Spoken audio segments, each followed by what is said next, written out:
We're at the dawn of a new age in European train travel. I know, it sounds dramatic, but it's true. Spurred on by a growing demand for green travel, new rail routes and new rail services are rolling out across the continent, and expansion is igniting healthy competition among new and emerging train companies, all vying to provide the best passenger experience. And perhaps nowhere is this expansion more obvious than in Spain. Over the last few years, we've gone from just one high-speed rail operator to 4. So over the next 48 hours, I'm going to ride on all 4 Spanish fast trains, first class where possible. And as I whiz through the Spanish countryside at a quarter of the speed of sound, I'm going to try and figure out which is the best, and I guess inherently, which is the worst. First train leaves in a few minutes, so let's go. I'm going to go to Barcelona and back twice. On each train ride, I'll be evaluating booking process and price, comfort and space, onboard service and food, onboard entertainment and internet connection, and, of course, toilet cleanliness. Okay, back to our first train, the Ave. So I've ridden the original Spanish fast train, the Ave, a million times, and it's been around since 1992, but it's always been a little expensive for me, and it's never had competition until now. To kick off, I stow my bag in the roomy shelf above and sink into my leather first class seat. The legroom is good, and happily there's an outlet right beneath my seat. However, one of my first impressions is that the area around my seat is looking a little worse for wear. But hey, it's the Ave, it's the granddaddy, and I'm being a little picky. And so as we roll out of a misty Madrid, the steward gives me the famous hot towel, a staple in any sort of first class experience. And yet, something I'm never quite sure what to do with. Does one wipe one's face, or is that barbaric? And within minutes, I see the stewards rolling down the aisle with the breakfast trolley. Before we get into how the meal is, let me share with you my booking experience. Renfe is the national train operator, and they operate Ave and also the cheaper Avlo service that I'll be riding on next, and their website is famously challenging to navigate. It has gotten better in recent years,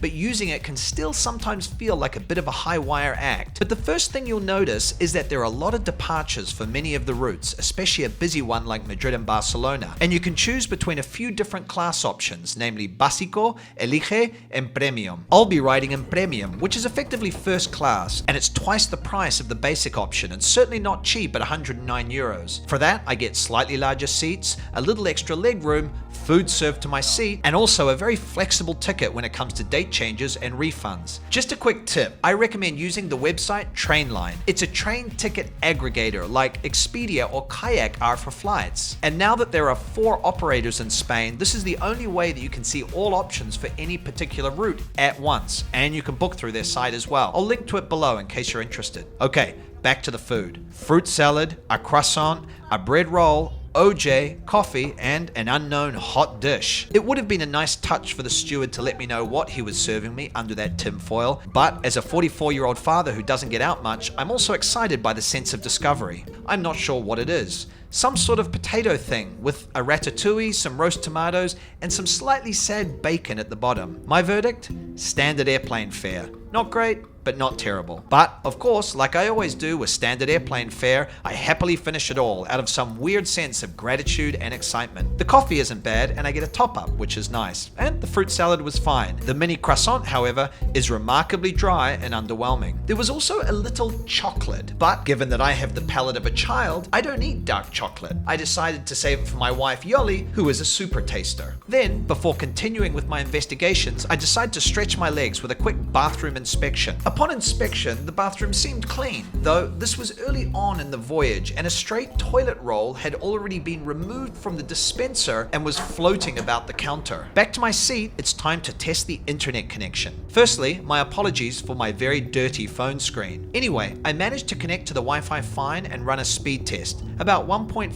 megabits up and down. Not bad, and fine for most needs on a train, I'd say. Okay, how about that onboard entertainment? In the Ave and the low-cost version Avlo, you can, in theory, access movies and even live football via an app called Play Renfe. I say in theory because I couldn't get the app to open. And now that I think about it, I don't think I've ever been able to get this app to open. Like my meal, its contents sort of remain a delicious mystery. But no worries, on the Ave trains there is always a film or documentary playing on the screens above, which you can listen to through the headphone jack in your chair. Today was a documentary about Tutankhamun. I thought, good for them for putting something edifying on. But having studied Tutankhamun in Mississippi Mrs. Sims' class in year 3 at university, I decide to check the audio-only channels. The options are opera, classical music, local radio, and more. So to the strains of a classical piece I sort of recognize but certainly can't name, I look out the window. The day has cleared and the land is green from recent rain, and I marvel at the fact that I am speeding through the countryside at 1/4 of the speed of sound. But enough lyricism, I have work to do. So I decide to leave the confines of premium class, where me and the other classy people are busy being classy,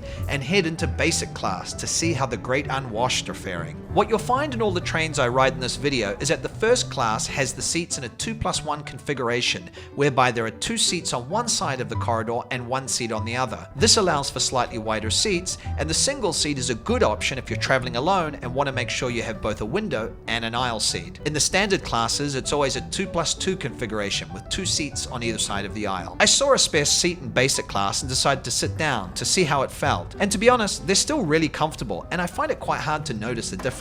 Either way, you get much more space in the economy classes on these fast trains than you'll ever get in the economy class of an airline. And even in this basic class, you can still enjoy learning about Tutankhamun or whatever else is playing on the screens, and you can still spend 20 minutes attempting to access the Play Renfe app. In fact, feeling frisky, I try to access the app again, but still, no luck. And while they don't serve a full meal to your seat in the basic class as standard, stewards do walk up and down selling coffee and snacks. And speaking of food, it's time to hit the bar. Well, not really a bar, more of a cafeteria carriage. Standing there and sipping on your drink while traveling at 300 kilometers an hour is one of the pleasures of this form of travel. And often on a Friday or weekend, these cafeteria wagons can be heaving with people drinking, snacking, and chatting. But today it's early on a Tuesday and most people are ordering coffee and breakfast. Although I do see one gentleman order 4 whiskey and cokes. My hat off to you, sir. Most of the food on offer is basic snacks, but there are hot sandwiches of a relatively average quality. But for me, it's just water and coffee and a rather sad sandwich mixto,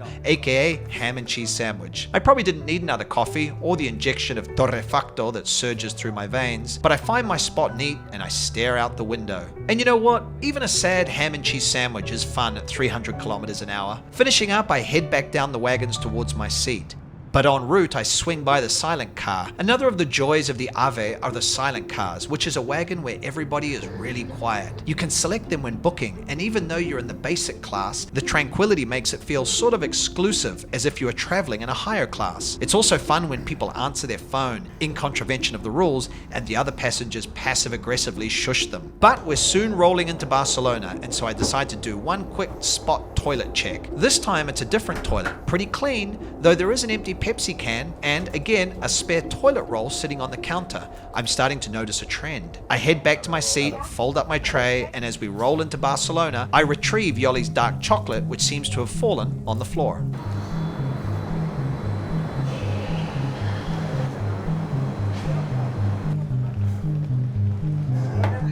Okay, my hot take on that train journey from a Barcelona dive bar and over a rather large vermouth, which I've already had half of. You know, the Ave for me is the baseline. I've taken it a million times and it's incredible. You're speeding along at 300 kilometers an hour. The question for me is it worth paying more for the premium ticket? In this case, it was double the price, and often it's more. I'd rather stick with the cheap seats and have my average food in the bar, in the cafeteria, where there's a bit of ambiance. For me, it's cheap seats, cheap bars, and large vermouth. Okay, so back in the station a few minutes before my next train, which is the Avlo. This is the low-cost version of the Ave. And the seats on Avlo, the tickets on Avlo, are even cheaper than the cheap seats on Ave. And so I'm curious to know what you get, or more importantly, don't get, for that discounted price. This is the first time I've traveled on Avlo, the low-cost version of Ave, and it was launched by the national operator Renfe in 2021. My first thoughts as I board are that the cabin looks modern and tidy. In fact, it looks a little nicer than the more expensive Ave trains, presumably because it's a new brand. On Avlo, there are no options for extra large seats or sitting alone, so I'm a little anxious that someone is going to sit next to me, thus potentially inhibiting my ability to film. So, as I sit in trepidation, I'll explain the booking process and pricing. The first first thing you'll notice when you book Avlo is that there are a lot less departures than Ave. Also, it doesn't have as many fast train routes. At the time of recording, you can whiz between Madrid, Barcelona, Valencia, Alicante, Malaga, Cordoba, and Seville, though more are being added all the time. The base price for my ticket is a very cheap 35 euros, though I do pay for an add-on to select my seat and get free cancellation. You can also add on for extra luggage. While the Ave ticket allows 3 pieces of luggage with a total of 25 kilos, the standard Avlo ticket only allows for a backpack or purse and hand luggage. To bring suitcases, you have to add them on. Having said that, my luggage wasn't checked as I boarded, and I've never had issues on Ave. Back to the train. Happily, nobody is sitting next to me, so like Tom Cruise in Mission Impossible, I can begin my high-stakes operation. Happily, I managed to connect to the Wi-Fi without any issues. I do a speed test, and it's similar to the Ave, a pretty good 1.5 megabits up and down. And feeling adventurous, I decide to give the Play Renfe app another go. Just like on the more expensive Ave, you can use this app to, in theory, access movies and other onboard entertainment. But just like on the Ave, I'm unable to connect. I wonder if by uninstalling and reinstalling the app, it might help. And in doing so, I notice that the Play Renfe app has 1.5 stars out of 5. Intrigued, I start to scroll down the reviews. It's a litany of 1-star reviews going back 5 years, pretty much since the app was introduced. Clearly, other people are having issues as well. Okay, time to explore the train. I kick off with my signature toilet check. All pretty clean, but of course a loose roll of toilet paper sitting there. Maybe this is a feature of Renfe trains. And if you don't mind, I actually need to go, so please wait outside a moment. I suggest you read the Play Renfe app reviews while you wait. Relieved, literally, I keep heading through the train, and to be honest, it's all pretty standard fare. 1 class and a tidy train. There's no cafe wagon on the Avlo, just a few carriages with vending machines selling water, soft drinks, and junk food. Some of it racist, some of it not. Also, Renfe needs to get a good translator, because heads up, the vending machines can be used in tunnels. And unlike the Ave, there is nobody going up and down the aisles selling coffee. I think I saw one steward the whole time, so it's a very bare bones service, but it's comfortable, clean, and fast, and at a very good price. I also see that there's no silent carriage on the Avlo, so if that's important to you, you'll need to book Ave. But I do stumble on a wagon where the windows are higher, at eye level, which, if you stand in the middle, creates this amazing feeling as if you're in the Millennium Falcon. Very cool. A quick toilet check to see if that roll of toilet paper is still there, and there it is, my friend, staring right back at me. And before you know it, the screens above, that always look like something out of a 1990s RPG computer game, signal that we're closing in on Madrid. Okay, so what are my thoughts? Look, if you want to get a glass of wine or some hot food on the train, or you want a wider offering of options when it comes to travel times, then yeah, Ave is great. If you just want a budget ticket, then Avlo. I mean, really guys, there's not much in it. You know, for me, if I was choosing, I would just go for the best combination of price and schedule. The train leaving when I want it to leave. Okay, so today is a new day, but a little bit familiar. We're heading back to Barcelona on cheap as chips Ouigo with its cool double-decker trains, and then back to Madrid on the flash new upstart Iryo with its promise of gourmet dining. Let's see. The day kicks off with a bit of drama. My taxi gets stuck in traffic and I'm running late for the train station. But in the end, I have nothing to worry about. The beauty of train travel is you don't have to get to the station 3 days before your departure like you do when flying. In the end, I even have time for some crappy train station food from an oddly named cafe. And once I've eaten, I make my way to the platform. The first thing that strikes you about the Ouigo trains is that they're double-decker. Ouigo is actually a French low-cost train brand, part of the company's national SNCF railway company. And there is a clue to this train's origins on the base of it. TGV or TGV, the name of the French Ave. Boarding the train is almost like boarding an airplane. The whole structure feels bulkier. I booked my seat on the upstairs level, and so I ascend the stair into the cielo or sky. And I find someone in my seat. So while we wait for him to move, I'll tell you about the booking process. At the time of filming, Ouigo, like Avlo, has a more limited selection of destinations. Madrid, Barcelona, Valencia, Alicante, plus a few others. But soon you'll be able to travel to Malaga, Cordoba, and Seville. And like with Avlo, the first thing you'll notice about Ouigo is that the prices are cheaper.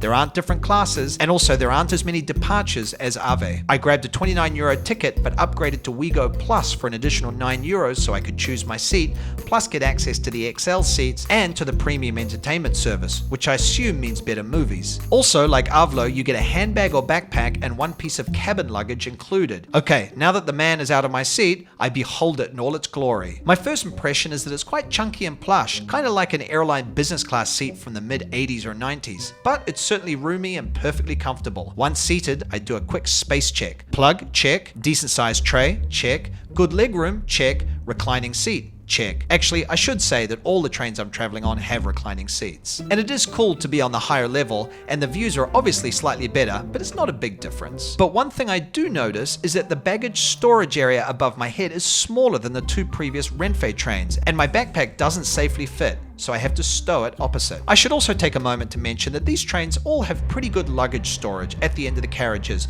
but if you want to be sure to get your bags on, be sure to board early. As we pull away, a few minutes late, it's time to do my tech checks. And so with some trepidation, I try to connect to the Wi-Fi. After a bit of a kerfuffle with the cookies notice, I finally get connected. The Ouigio page appears, offering information about my voyage and a selection of films and other entertainment, which I assume are what I get with Ouigio Plus. I especially love the idea of the little live map which shows where you are in your journey, but given the train icon is about half the length of the distance from Madrid to Barcelona, it's a little hard to get an accurate read. I try loading a movie and it plays fine. Now to check the internet speed. Yet try as I might, I can't get a reading. Oddly, I also can't get YouTube videos to load. It's about then that it dawns on me that perhaps I'm not connected to the internet. I recall that I noticed when booking that a Wi-Fi connection cost €3. So I paid the €3 and finally I do get connected. Twitter works, as does YouTube. The fact that you can watch the films and the onboard entertainment without Wi-Fi is great, but it's also a bit confusing as you think you're connected. And I would have thought that Ouigio Plus would include a Wi-Fi connection. But either way, I do finally get connected, but for some unknown reason I still can't get a read on the speed test. Feeling a little frustrated after the internet hoo-ha and noticing some tension in my jaw, I decide to explore the train. First, my signature toilet check. Everything looks above board and there's no random toilet paper rolls lying around. That must be a Renfe feature. Next stop, the cafe car. Like Avlo and Iryo, there is a cafe or bar car, but unlike both of those trains, on this one there are no hot food options, just snacks and drinks. But at least it's better than Avlo, the other low-cost train option, which only has vending machines. And please note, on Ouigio you can only pay by card,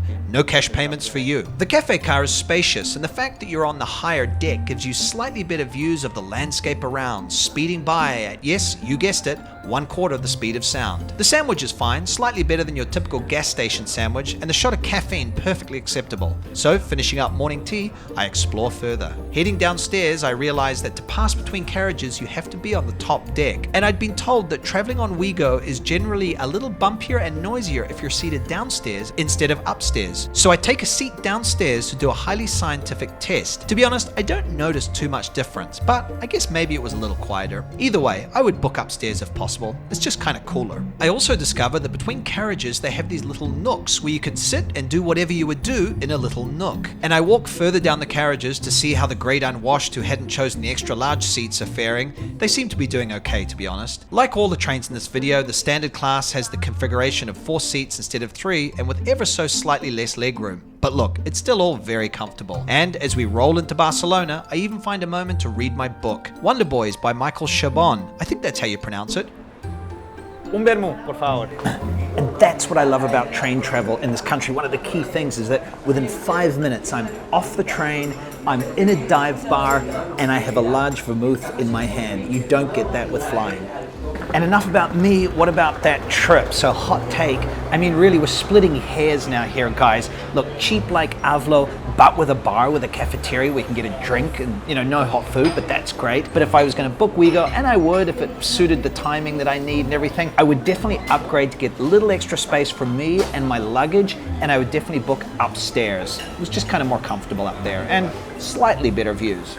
So next train leaves in 15 minutes, Iryo, and I'm looking forward to this one. First, if I may be honest, because I'm a bit sick of sitting on trains, and more importantly, because I have pre-ordered a gourmet hot lunch that will be delivered to my seat. Let's see how it goes. As I board the Iryo train, it's the smell that gets me first. This train has that new train smell. What's a new train smell? Well, it's effectively the same as a new car smell. You see, these Italian-built trains are 100% new, unlike the other companies I've been riding with. And I'm excited by the promise of 5G that I see on the doors pause between the wagons. And as I head to my seat, I manage to get an overview of much of the train, and overall it looks slick and I'm excited to explore further. I also noticed that unlike Avlo and Ougio, the low-cost alternatives, there are quite a few crew moving about, and they actually greet me, which is nice. Overall, my first impression is that this seems like a classy setup, and then I find my seat and realize my flyer has been down the entire time.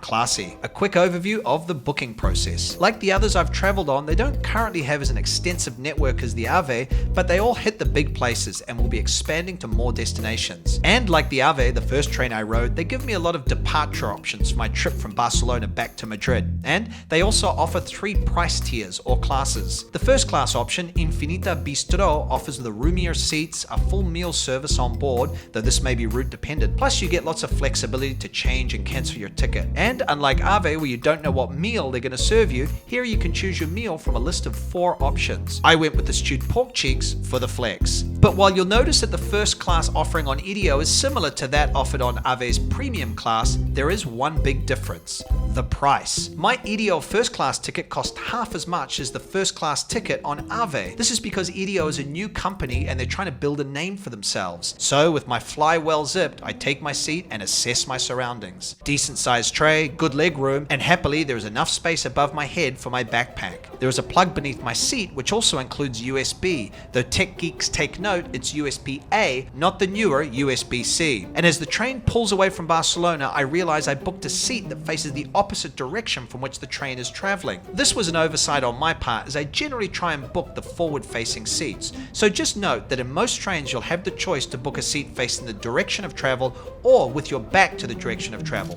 Either way, it's not a biggie. And before long, the famous hot towel arrives, which I still really don't know what to do with. And as I cleanse myself, the smell of what must be my stewed pork starts to waft through the carriage. As the food trolley arrives, I should take a moment to explain that Iryo makes a big deal of its food service. They've branded it Aisea, which is Basque for wind, and I'm just hoping that's not what the food gives me. I'm offered 2 wine choices, and the starter is gazpacho. It's served from a tetra brick, which isn't the classiest choice, but let it be known that Yoly and I often buy supermarket gazpacho in Spain, and it's actually quite good, so no harm done. What I find looks and smells pretty good. The stewed pork cheek appears tender and juicy, mashed potatoes and green beans. I dig in. The potatoes are good, and surprisingly, the beans have some crunch to them. I mean, I've had better food in my life, but I'm on a train, so I'm going to give it 2 thumbs up. And the bread was fresh and fluffy, which was great for doing barquitos. Next, coffee was served, and it was time to dig into the box of Lindt chocolate that was also on my tray. I'm a little concerned that it's going to be dark chocolate, which I wouldn't want to eat because I have the palate of a child, but happily it was 2 big delicious round milk chocolate balls. Sorry, Yoly, but I can't relax with my coffee for long because, like a crack Special Forces SEAL team on a top secret mission, I have work to do. First up, the internet check. I connect to the Wi-Fi and the process of getting online is seamless, much faster and easier than the other trains. A page presents itself with a variety of entertainment options, and the film I choose, called Gypsy Bride, works perfectly. I'm now excited to do a speed test given that 5G speed promise. But unfortunately, again, I can't get the speed test software to give me a reading. However, I load a video on YouTube from my friend Mark Weens to ensure I am in fact connected to the internet. And yes, I can easily watch Mark eating his way through Australia. And while I can't test the speed, the connection does seem a little more stable than what I've found on the other train services. Internet checks done, I'm off to explore further. Walking through this train is like walking through a spaceship. It just kind of gives off Star Wars vibes, which is pretty irrelevant, but also very cool. I check the toilet and all is above board. Although I'm pretty full after my pork dish, I want to try some of the hot dishes in the cafeteria and see if Iryo's whole gastro pitch lives up to its promise. The menu looks appealing with a variety of hot and cold dishes, but my eyes zone in on the delicious looking patatas bravas. Bravas on a train. What'll they think of next? Sadly, the friendly steward tells me she doesn't have any bravas left. In fact, only a few of the dishes are available. So I go for tortilla and ejilda, plus a small bottle of cava for the flex. The ejilda is good. I've had firm ejildas, but the mere fact that I can get ejilda on a train is cool. The tortilla has been reheated in the small oven they have behind the bar, and it's just okay. The flavor isn't too bad, but in the end, it's a reheated tortilla. In short, the food served to my seat was better, but the range of food offered here is still better than what you'll get on the other trains. So I retired to the next wagon and take a seat in the area reserved for those eating or drinking and sip my cava as we speed through the Spanish countryside at, 1/4 the speed of sound. And actually, while I'm here, I should mention that when booking any of these trains, be careful not to book the table areas if you don't want to end up sitting facing a couple of strangers. The table seating areas are great when you're traveling as a family or as a group, but not so much when it's just one or two of you, unless you enjoy the idea of trying to avoid the eyes of the stranger opposite you for 3 hours. I decide to head back and check out the cheap seats, and as with the other trains, it's a classic 4-across setup, but still spacious. And I do notice that like on Ave, there are stewards going up and down the aisle with coffee and snacks for sale. Having checked out how the plebs are faring, I head back to my first class seat, and as it starts to rain, we roll back into Madrid's Atocha station. Hasta luego, gracias. So what's my verdict after all those 4 trips? Look, Ave, the original fast train, still has the most routes all throughout the country, but the new guys, Ouigio and Iryo, are adding more routes all the time. But for me, the pick out of the 4 is Iryo. New trains, decent food, classy service, and it's really well priced for the moment because they're new and they're trying to get into the markets. Now remember, when you're booking, I think Trainline is the best place to compare schedules and prices for all 4 options. And if you use the link down in the description below, it's an affiliate link. I get a little kickback, you don't pay any more, but that helps me make these videos. And last of all, personal note, I come from New Zealand where this doesn't exist. These fast trains don't exist. You know, you have to drive or fly, and I know a lot of you guys are in the same situation, whether from the States or wherever it is. And so all these trains were super fast, all more or less the same speed, all punctual and all amazing. So either way, whichever you pick, so much better than flying. All right, I'm gonna head home. Happy travels.